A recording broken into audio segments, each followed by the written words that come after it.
Hezbollah and its allies lose their parliamentary majority.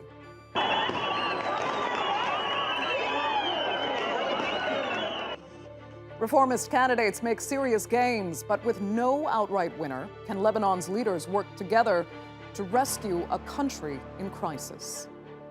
I'm Andrea Sankey, and today's newsmaker is Lebanon's new parliament.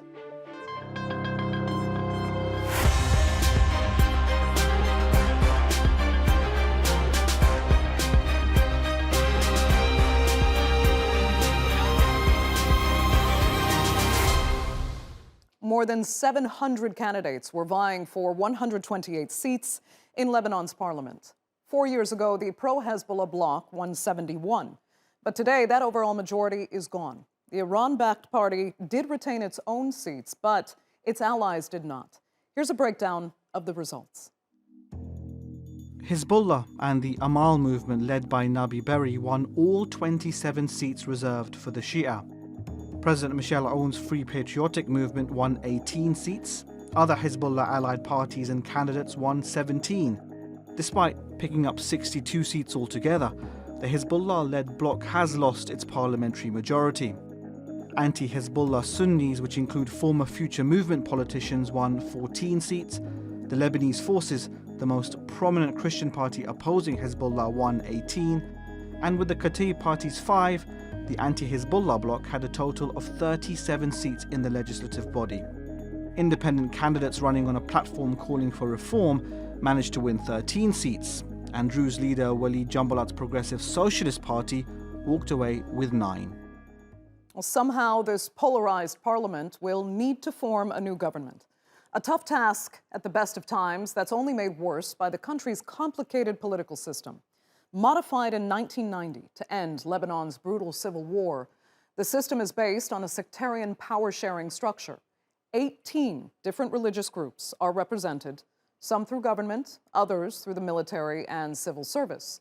The roles of president, prime minister, and speaker of parliament must be shared between a Shia, a Sunni, and a Maronite Christian.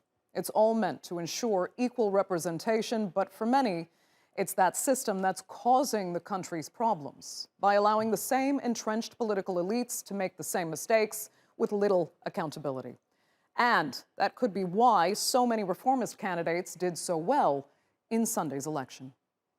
I voted in hope to change the whole government and to have a better situation for people to find work, be able to eat and drink. Things are very expensive and there is no electricity, no water. I just hope things get better.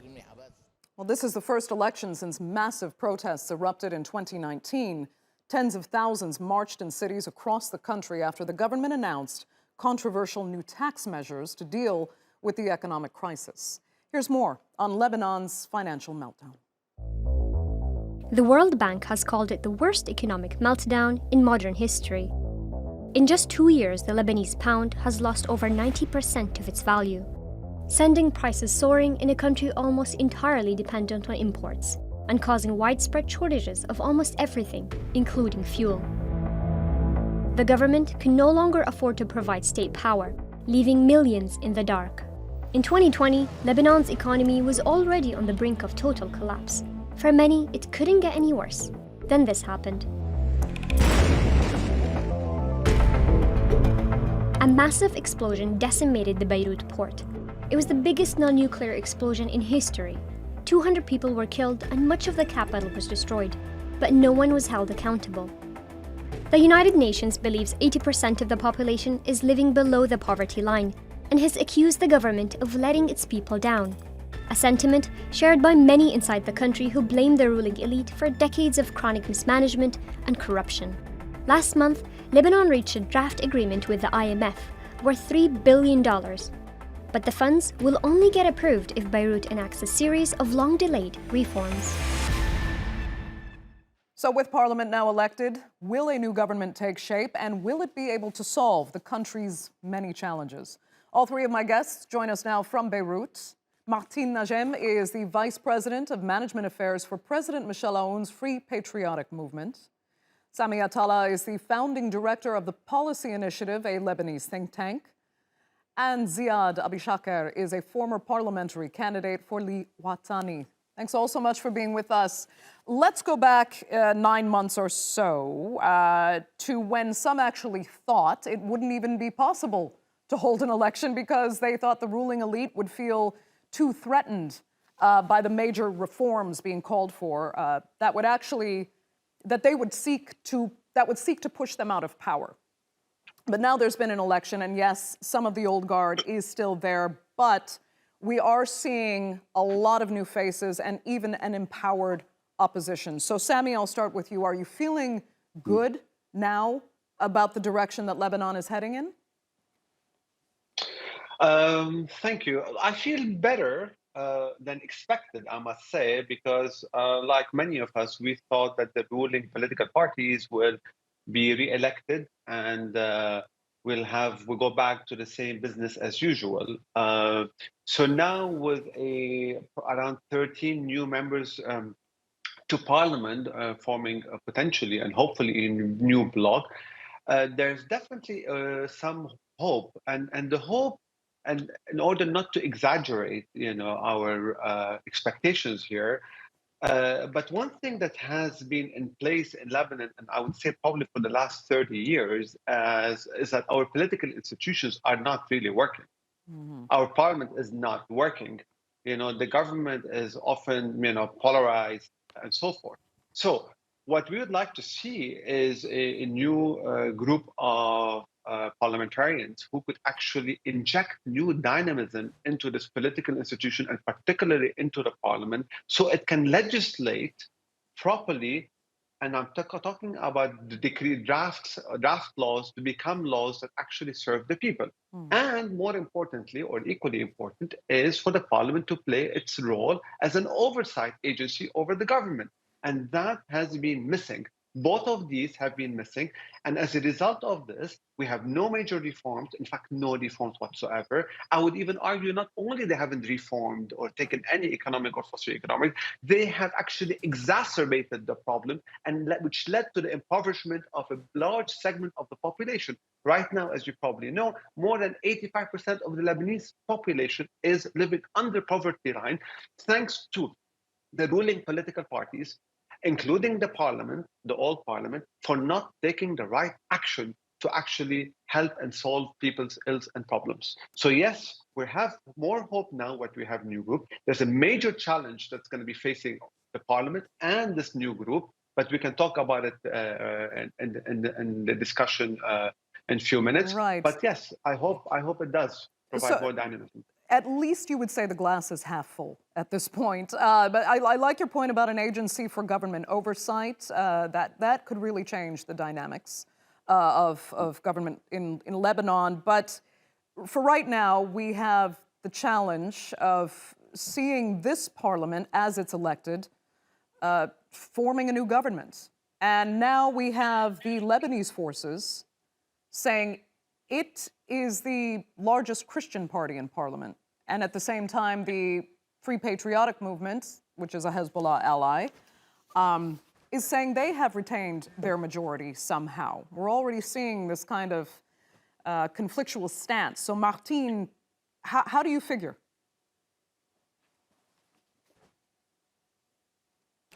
First, definitely the yesterday's or a few days ago elections come after a big economic and financial collapse, and in a regional context that has always been very turbulent for the past few years. So this is why it's an important milestone in our democratic and national life. And going into the game of numbers and number of MPs and all of that is merely propaganda. Today, people are not looking at who is the largest bloc or who forms a majority. Obviously, there is no real majority, even in the past parliament, where everybody was claiming that we were part of a majority. We never had a majority for reform and a majority to fight corruption. We might have had a majority on big national strategic issues, but nothing more than that. And we have suffered from being able to push our reform agenda because of this. Today, we look at this parliament as a potential for change. We are very happy, first of all, to have renewed the trust of our people in our representation for them. We are very happy that we have been able to prove everybody wrong, first by claiming that we do not want elections to happen, like you just mentioned earlier. The elections took place. We're very much attached, and we always fight for constitutional milestones to take place as they should in their right, even dates and timeline. So this is an achievement by itself for the country. We are also happy to see new phases in the parliament, many of which I know personally and many of which have a real potential to help and support different reform ideas. I invite them all, like our president yesterday did, the president of the Free Patriotic Movement, to take a look at the draft laws that the FPM has submitted to the parliament and discuss them openly with us and work together to actually endorse them and ratify them. We have a collective responsibility to save the country from this very difficult situation, and the only way is through a national dialogue around the financial recovery and economic recovery and reforms, around the decentralization, administrative and financial, and around the defense strategy that will preserve Lebanon's strength and helps it preserve its sovereignty. Martine, step back with me for a second if you can. I want to go back to this propaganda you mentioned and why you think it exists, and why does it give this perception then that your party lost while you say you really haven't?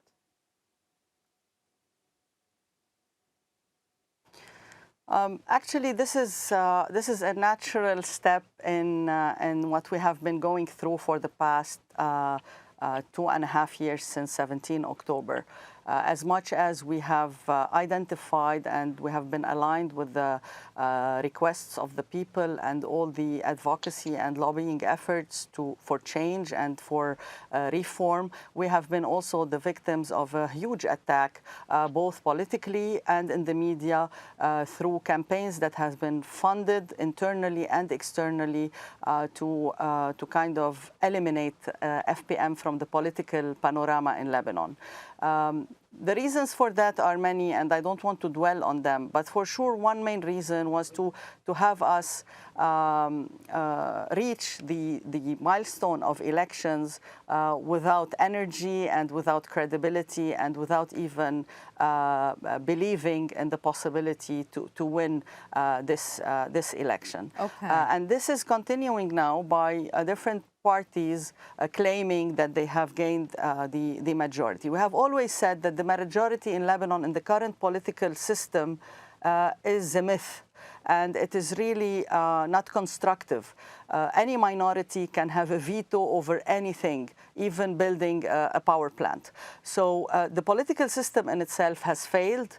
Our electoral program presents a vision for a new political system based on a transition towards a civic state where everyone feels equal and where there are binding I'd like to factors that allow the natural evolution of the constitutional processes to take place. I'd like to give everybody equal time. Let me get Ziad into this conversation. And first, Ziad, I mean, does Martine's position, as explained, make sense to you?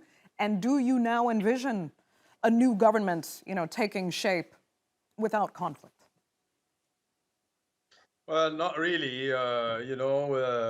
Listening to them talk, it's like there's this Scott Peterson guy who always used to say, you can't expect those who created the problem to be part of the solution. So I think what we have now is probably 13 or 14, even I think we have 15 now new members of parliament. I should hope they're gonna play a more active, dynamic role in getting things moving forward, because the traditional political parties have failed. We are down to 1 hour of power, electricity power by the state. Our financial system is in shambles. We have collapsed completely. And our economy also is on the verge of total collapse. and all these players, all these traditional players, all they are good at, albeit they are all corrupt as well, and all they can do is play a blame game. Now is the time for new leaders, for new ways of doing things. We need to save this society and this country, and all those who have been in power have failed us, and this is why we are in this mess right now. Okay. I'd like to come back to Sami quickly, because this obviously will not be an easy process to take Lebanon into a new system.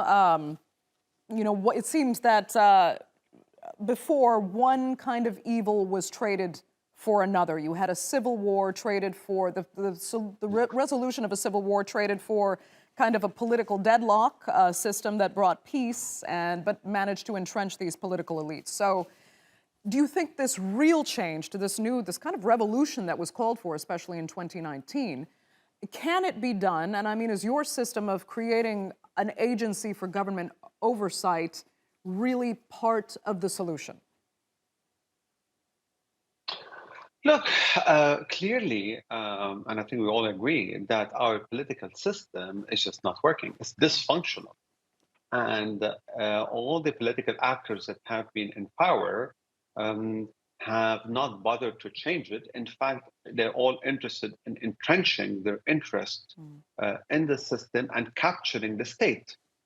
And this is very unfortunate, because we moved from a civil war to a power-sharing agreement to stop the war, but we ended up with a system that is just eating away from the state, eating away from the resources of the state, in fact, all the way leading to impoverishment of the people and killing them in the Beirut port explosion, which is a result of huge mismanagement and corruption, right? So I think we have to come to the conclusion that we really need not just a policy reform, not simply a new law or a draft law. The whole system is not working. And one major element in that is a lack of accountability in the system. No one is held accountable. Right. Let me just say something here very important about the accountability and the financial implosion. We have a central bank governor, who has actually led to the major run in major funds. No one is holding accountable. And even head of the budget committee in the parliament, his name is Brahim Kanaan, who's also responsible for obstructing the financial recovery plan, along with all the ruling parties who were present in that same committee. These people did not do any reforms. In fact, they stopped the reforms. They socialized the cost of the losses, which means they threw it on the people to protect their interest and the banking sector interest, So all of that. Sami, unfortunately, it looks, we've had some trouble with Sami's connection.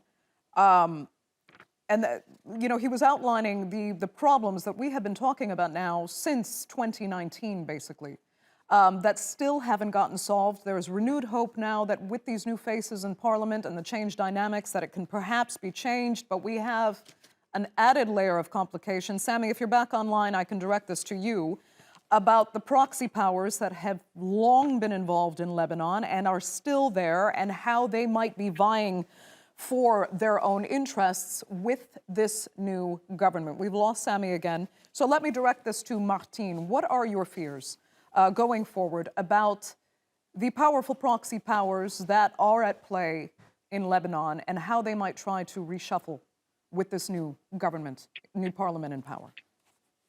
Yeah, first allow me to disagree with Mr. Abichaker, and I think now after the elections, maybe the language has to change to a more constructive language, rather than generalizing the blame without actually holding anyone accountable. And this is why the forensic audit is on the top of our agenda, and we hope that any new MPs now from the public movement that claims to be wanting change, to actually push for this forensic audit and protect it, so that it reaches an outcome whereby we can hold responsible people accountable. Second, in terms of the change of dynamics, obviously, and I agree with Mr. Attallah that our system has failed. Our political system requires improvements and requires major changes, and this is why the new parliament has this important responsibility. We have to sit together and discuss how we want the country to be governed, whether we need a Senate and how to elect it, whether we need to change the electoral law, whether how to put in place a decentralization law, how to put a new personal status law, starting with the civil marriage, and the whole set of economic and financial reforms and the recovery plan that needs national consensus and needs to be put on track, starting by the holding accountable the central bank governor, who is responsible for all the financial policies since the early 90s. So this is what needs to be discussed, rather than just saying it is this party's fault or the other party's fault. One thing we need to agree on is to respect the elections results, and saying that the people doesn't want the traditional parties or the other movements. We do not consider ourselves as a traditional party.